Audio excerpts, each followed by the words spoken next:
Um feliz sábado, meu querido amigo, minha querida amiga. Mais uma vez é um motivo de grande alegria estarmos juntos, iniciando mais um trimestre referente à lição da Escola Sabatina, ao estudo, à recapitulação da lição.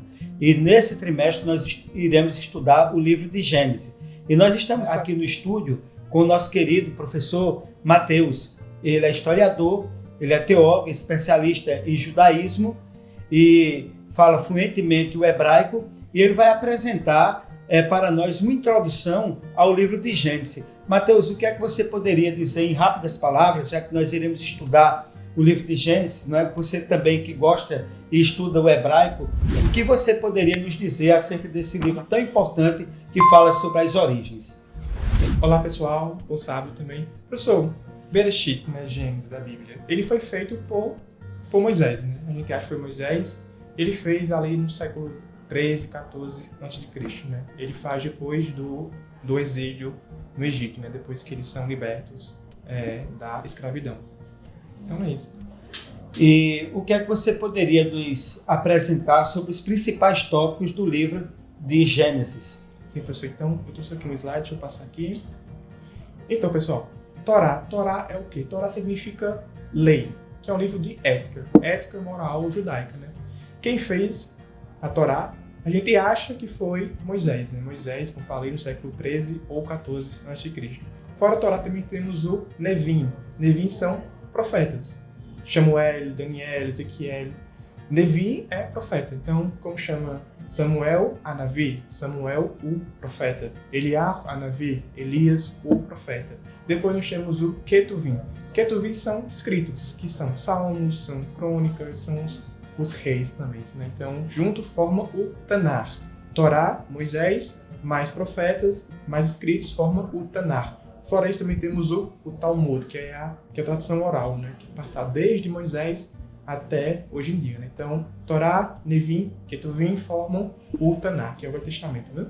Então, pessoal, Torá, feito por 5 livros, né? Que é o Bereshit, que é o Gênesis, Shemot, que é o Êxodo, Vaikra, que é Levíticos, Devarim, que é Deuteronômios, e Bamidbar, que são os números, né? Por que Bereshit e não Gênesis? Como começa o livro? Começa com Bereshit, Bara, Elohim. A mesma coisa com o Shemot, né? Vaikra. Sempre começa com a primeira palavra que aparece no livro. Bereshit, né? No princípio criou Deus céus e a terra. Então, Bereshit, Gênesis, Shemot, Êxodo, Vaikra, Levíticos e assim por diante. 5 livros de Moisés, né? Então, tá aqui Moisés, né, que em hebraico é o Moshe Rabbeinu. Moshe é uma palavra egípcia, né, significa aquele que foi puxado, né, que ele foi salvo, né, por Bactia, que era filho do faraó. Então, Moshe é egípcio. Como que era o seu nome hebraico? Era Yekutiel, que significa esperança em Deus. O nome de circuncisão dele era Yekutiel. Moshe é o nome egípcio, não hebraico, mas a gente conhece como Moisés, né? Moshe Rabbeinu, Moisés, nosso mestre, né? E ele o fez depois do exílio no Egito, né? Depois da escravidão do Egito. E também temos Esdras, né? Assim, a gente a gente crê, né, pela nossa fé, que quem fez foi Moisés. Mas segundo a história mais moderna, mais contemporânea, quem o fez foi Esdras, não depois do Egito, mas muito tempo depois, já na Babilônia. Por quê? Porque ele percebe que lá, se ele não escrevesse aquilo que era sagrado, com o tempo ele ia perder. Então, Esdras teria escrito na Babilônia a Torá, depois vieram os profetas, né? Samuel, Daniel, Ezequiel, Isaías, depois os reis, né? Enfim, escritos salmos, foi feito por Davi, depois Salomão. Então, Moshe, Moisés, depois Esdras, são essas duas opiniões que nós temos. Mas aqui nós temos uma coisa muito interessante, que são os pergaminhos da maldição, que foram achados, foram encontrados no monte da maldição, né? Está escrito numa língua muito mais antiga, muito mais arcaica, que é o proto-hebraico. E está escrito o quê? Está escrito Arur, El Hashem, né? Maldito seja tu por Deus, né? Enfim, ele fala de Deus já no hebraico. Isso é muito anterior, tanto a Esdras, quanto a Davi, quanto a Salomão. Ele foi escrito, a gente acha que foi escrito no monte da maldição, junto ainda de Moisés, né? Josué o fez lá no monte da maldição. Então a gente tem essa prova, né, histórica, essa prova arqueológica, que os judeus já tinham domínio do hebraico mesmo que seja ainda antigo, proto-hebraico, mas que já tinham feito, né? Então a Bíblia ela pode ser traçada muito antes da Babilônia, muito antes do exílio, ainda com Josué, né? E aqui tem um trecho do Gênesis, né? Que em hebraico começa assim: Bereshit bara Elohim et ha-shamayim vet haaretz hayta tohu vavohu verosh al penei techon viru Elohim merachef al penei chamayim vayom Elohim yehi or vayhi or, que é o Gênesis, né? Como nós conhecemos. No princípio criou Deus os céus e a terra estava sem forma e vazia, e havia trevas sobre a face do abismo, e o Espírito de Deus sobrevoava as margens das águas. Então falou Deus: que haja luz, e luz houve. Né? Então começa assim o Gênesis. Mateus, o que é que tinha antes de Deus criar o mundo? Nada.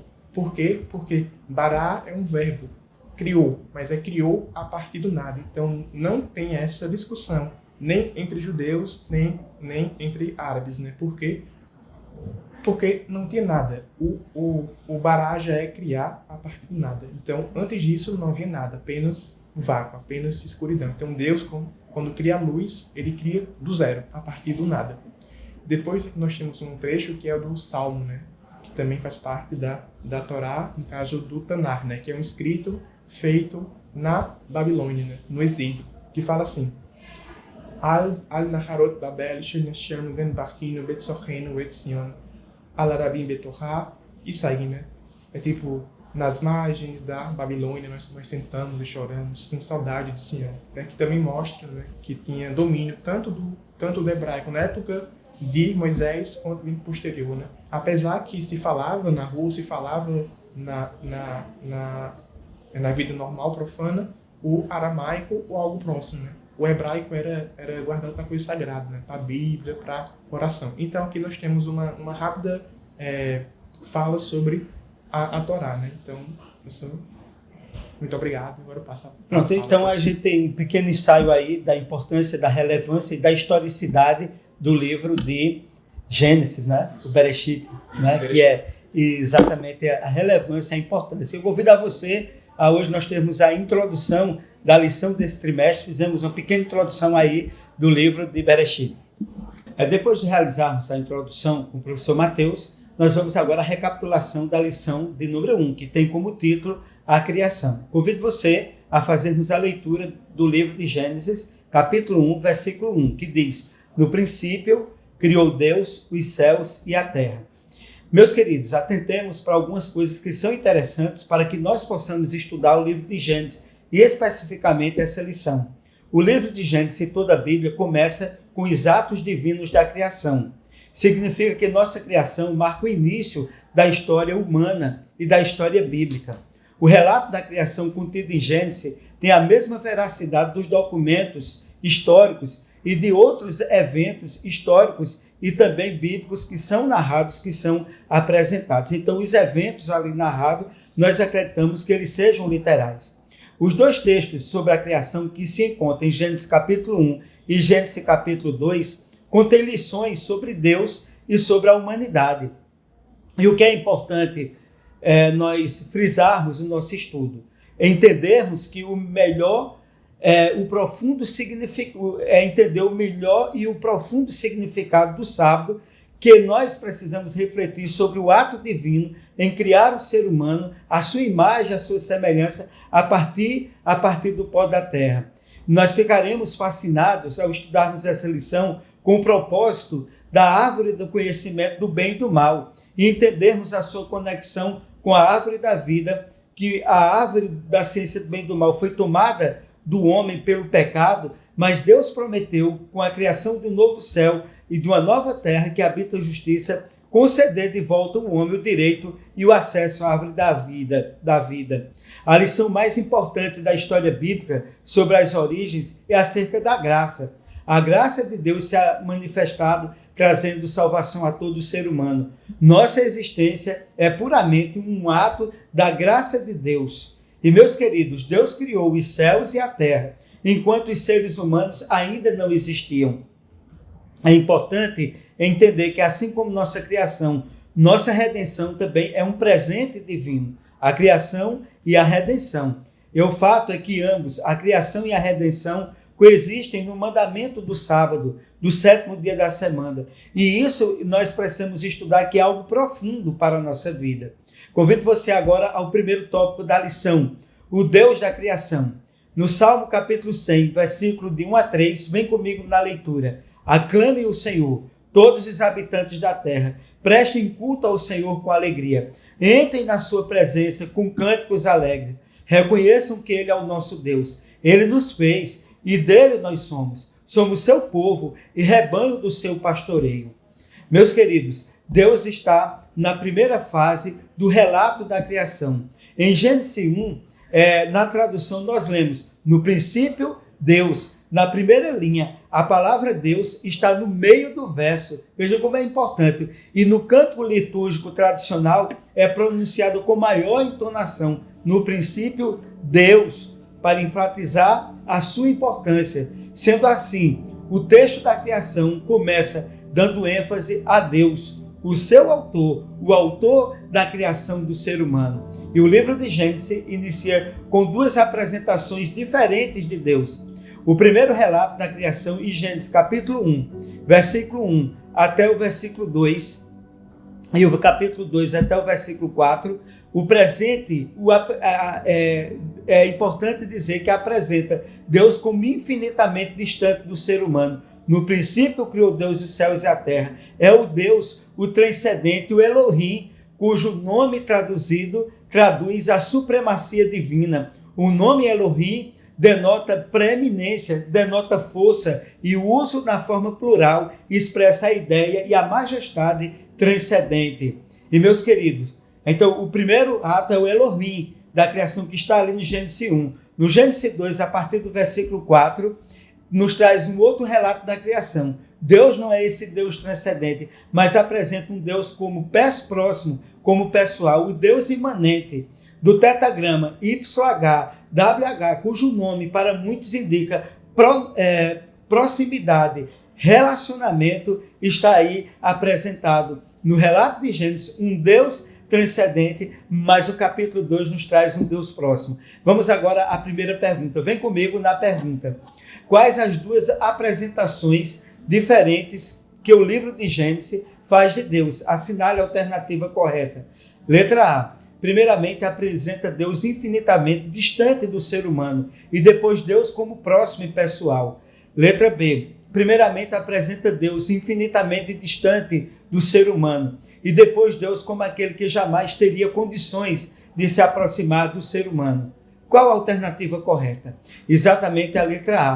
As duas apresentam Deus como infinitamente distante do ser humano, que é ali no capítulo 1, e no capítulo 2, Deus como próximo e pessoal. Saiba que Deus, Ele é o Deus criador de tudo, é o Deus transcendente e imanente, mas é o Deus que se apresenta pessoalmente a todos nós. Vamos agora ao segundo tópico, a criação.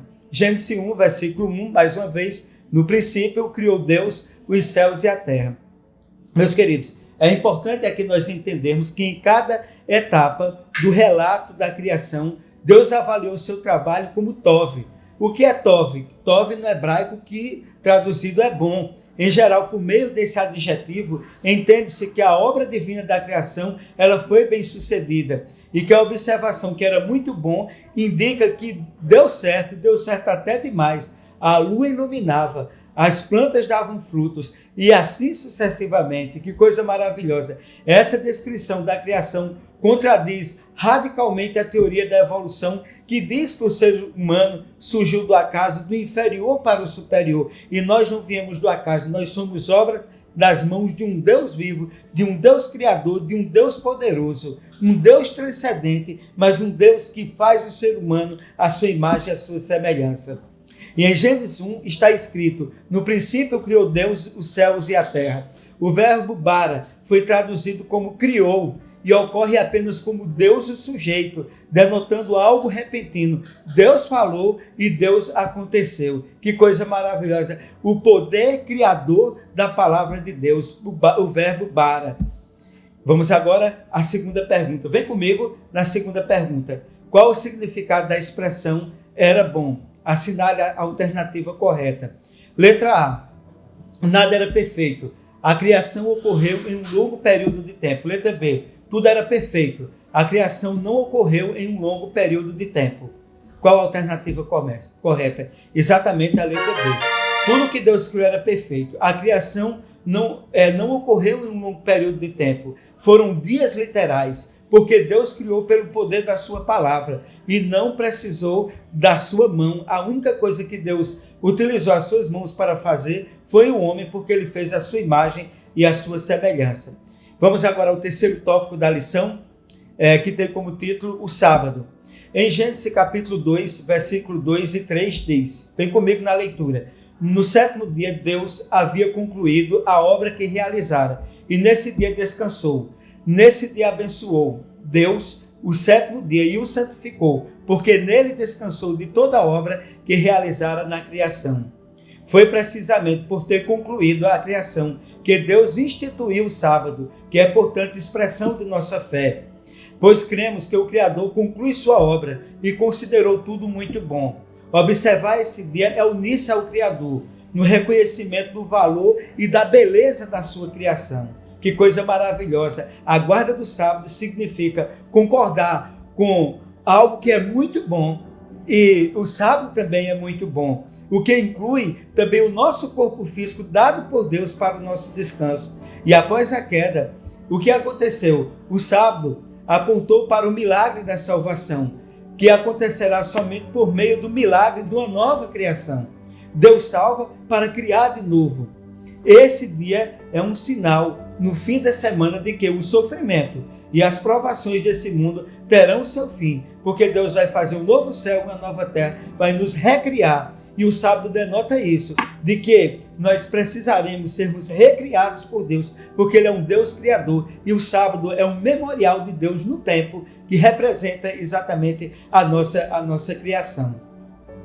E, portanto, por causa da esperança simbólica apresentada na mensagem do sábado, Jesus escolheu esse dia como mais apropriado para realizar o seu trabalho de curar os enfermos. Por isso que nós encontramos alguns relatos do Novo Testamento de cura de Jesus no sétimo dia. Portanto, cada sábado nos aponta para a esperança e a redenção de que nós fomos criados e que Deus vai nos recriar, vai nos fazer de novo. Esse corpo mortal vai se revestir da imortalidade e esse corpo corruptível vai se revestir da incorruptibilidade. Vem comigo agora na pergunta de número 3. O que Deus fez no dia sétimo? Assinale a alternativa correta. Letra A, descansou, abençoou e santificou. Letra B, trabalhou, abençoou e santificou. Qual a resposta correta? Exatamente a letra A. Descansou, abençoou e santificou. E se Deus assim o fez, Ele nos chama, Ele nos conclama também para que nós possamos encontrar no sábado a esperança de que nós seremos recriados, de que há perspectiva para o ser humano. Quarto tópico da lição, a criação da humanidade. Gênesis capítulo 2, verso 7. Então o Senhor Deus formou o homem do pó da terra, soprou nas suas narinas o fôlego de vida, e o homem se tornou alma vivente. Meus queridos, esse texto está em Gênesis 2, verso 7.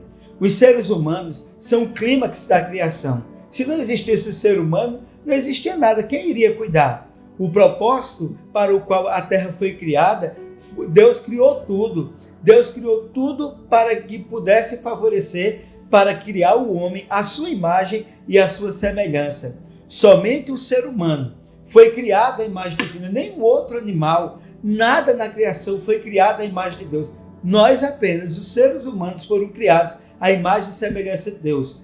Com frequência, essa forma tem sido limitada à natureza espiritual dos humanos, ou seja, a ideia de que a imagem de Deus significa apenas uma função administrativa de representá-lo, ou a função espiritual do relacionamento como ele criou com os outros. Portanto, a noção hebraica de imagem de Deus deve ser entendida no sentido integral da visão bíblica de natureza humana.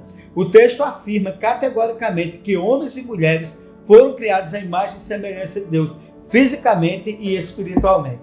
Não há uma dicotomia, há uma junção aqui do físico e do espiritual, do qual nós fomos criados à imagem e semelhança de Deus. Isso tem que ficar claro para nós. E essa compreensão integral do ser humano, a imagem de Deus, incluindo o corpo físico, é reafirmado no relato da criação, no qual diz: o homem se tornou um ser vivente. Que coisa maravilhosa!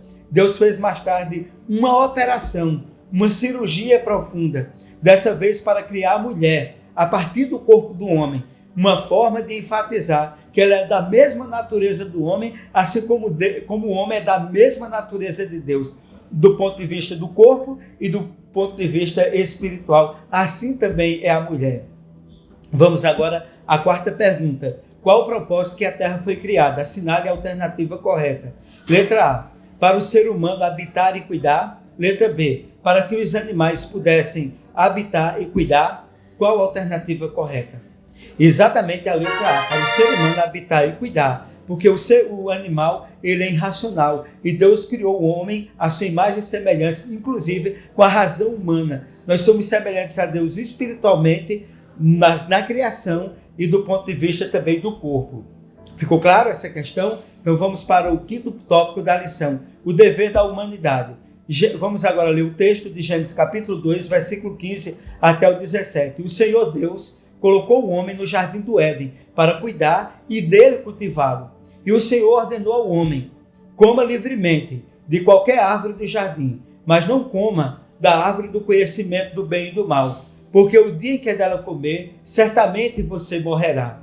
O que é que nós somos chamados aqui a entender? Assim que Deus criou o primeiro homem, ofereceu-lhes 3 presentes extraordinários: o jardim do Éden, o alimento, a árvore da vida e a mulher. Foram os 3 presentes que Deus apresentou para o ser humano, né? E é exatamente esse presente que Deus deu para o ser humano, que é para nós desfrutarmos, que é para nós respeitarmos. Veja, o feminicídio hoje, isso nos dá a ideia de que Deus deu a mulher como presente para o homem, e não para o homem matar, e não para o homem judiar, e não para o homem desprezar. Deus deu o planeta Terra para o homem cuidar, e não para poluir, e não para destruir. Deus deu o alimento ao ser humano, deu o melhor para o ser humano. E o que nós perdemos aqui no céu, Deus vai nos dar o alimento de primeira qualidade. Qual é o alimento de primeira qualidade hoje? É o alimento orgânico, ele é melhor para o organismo do que o alimento que vem do agro, o alimento que vem cheio de tóxicos, né? de material tóxico. Né? Então, isso aí não é o propósito de Deus. O propósito de Deus é sempre dar o melhor para o ser humano. Vamos agora à quinta e última pergunta. Assim que Deus criou o homem, quais os 3 presentes que ele ofereceu? Assinale a alternativa correta. Letra A, o jardim do Éden, o alimento e os animais. Letra B, o jardim do Éden, o alimento e a mulher. Qual a alternativa correta? A letra B, exatamente, o jardim do Éden, o alimento e a mulher. Esse é o presente de Deus para a humanidade. Meu querido amigo, minha querida amiga, mais uma vez foi uma grande alegria estarmos juntos para a primeira lição desse trimestre. Nós iremos estamos estudando sobre o Deus como Criador, mas estudaremos muitas coisas interessantes também, o dilúvio, a Torre de Babel, os primeiros ali patriarcas da Bíblia, Abraão, Isaac, Jacó, pessoas que foram importantes, Moisés, que foram importantes para a história e para a historicidade da Bíblia Sagrada. Que Deus nos abençoe, que o livro de Gênesis, nele nós possamos conhecer e reconhecer o nosso Deus como nosso Criador, como nosso mantenedor e como nosso Salvador. Convido a você a compartilhar essa lição, fazer com que ela seja uma bênção, para que as pessoas acreditem que nós não viemos do nada, mas nós viemos das mãos de um Deus poderoso. Convido a você, nesse momento, a fecharmos os olhos e fazermos uma oração. Senhor Deus, Pai de amor, de bondade e de misericórdia, te agradecemos por mais uma oportunidade de estarmos com cada uma dessas pessoas, estudando a lição da Escola Sabatina. Em nome de Jesus, amém.